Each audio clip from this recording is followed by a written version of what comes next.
Hi, this is Praveen Addanki advocate. ఈరోజు ఈ సొసైటీలో ఒక వ్యక్తి ఎలా బ్రతకొచ్చు, ఎలా జీవించాలి, ఏంటి అతనుకున్న రైట్స్ ఏంటి అనేది ఈరోజు మనం తెలుసుకుందాం. According to fundamental rights article 19 clause 1 clause A ఏం తెలియజేస్తుంది అంటే freedom of speech and expressions. అంటే ఒక వ్యక్తికి ఉన్న అభిప్రాయాల్ని అతని మాటల ద్వారా కానీ లేదా చేతల ద్వారా కానీ లేదంటే రాయటం ద్వారా అయినా కానీ తెలియజేయచ్చు అని చెప్పేసి ఈ యొక్క ఆర్టికల్ తెలియజేస్తుంది.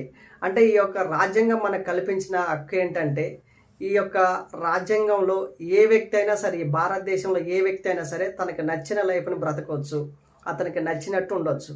అది ఎలా అంటే అతనికి ఏదైనా అభిప్రాయం కలిగిందని మనసులో దాన్ని సొసైటీలో చెప్పొచ్చు, ఎవరికైనా చెప్పొచ్చు. తర్వాత దాన్ని వినాలా వినొద్దా అనేది అవతల వాళ్ళ ఇష్టం. కానీ నువ్వెందుకు చెప్తున్నావు, నీకు అలా చెప్పే రైట్స్ లేవని చెప్పడానికి ఏ ఒక్క వ్యక్తికి కూడా ఆ రైట్స్ లేవు.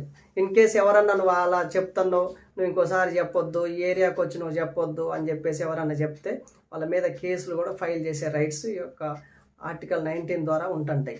సో అందుకనే ఈ యొక్క భారతదేశం అనేది మనకి కాన్స్టిట్యూషన్ అనేది చాలా గౌరవం. ఎందుకంటే ఏ ఒక్క వ్యక్తి కూడా బానిసగా బ్రతకొద్దు అని చెప్పేసి ఈ యొక్క ఫండమెంటల్ రైట్స్ అనేది మనకి ఇవ్వబడ్డాయి.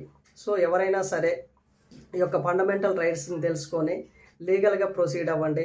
మీకు నచ్చిన లైఫ్ని మీరు బ్రతకొచ్చు according to Indian constitution. So మన ఛానల్ని నచ్చితే ఫాలో అవ్వండి, సబ్స్క్రైబ్ చేయండి. Thank you very much.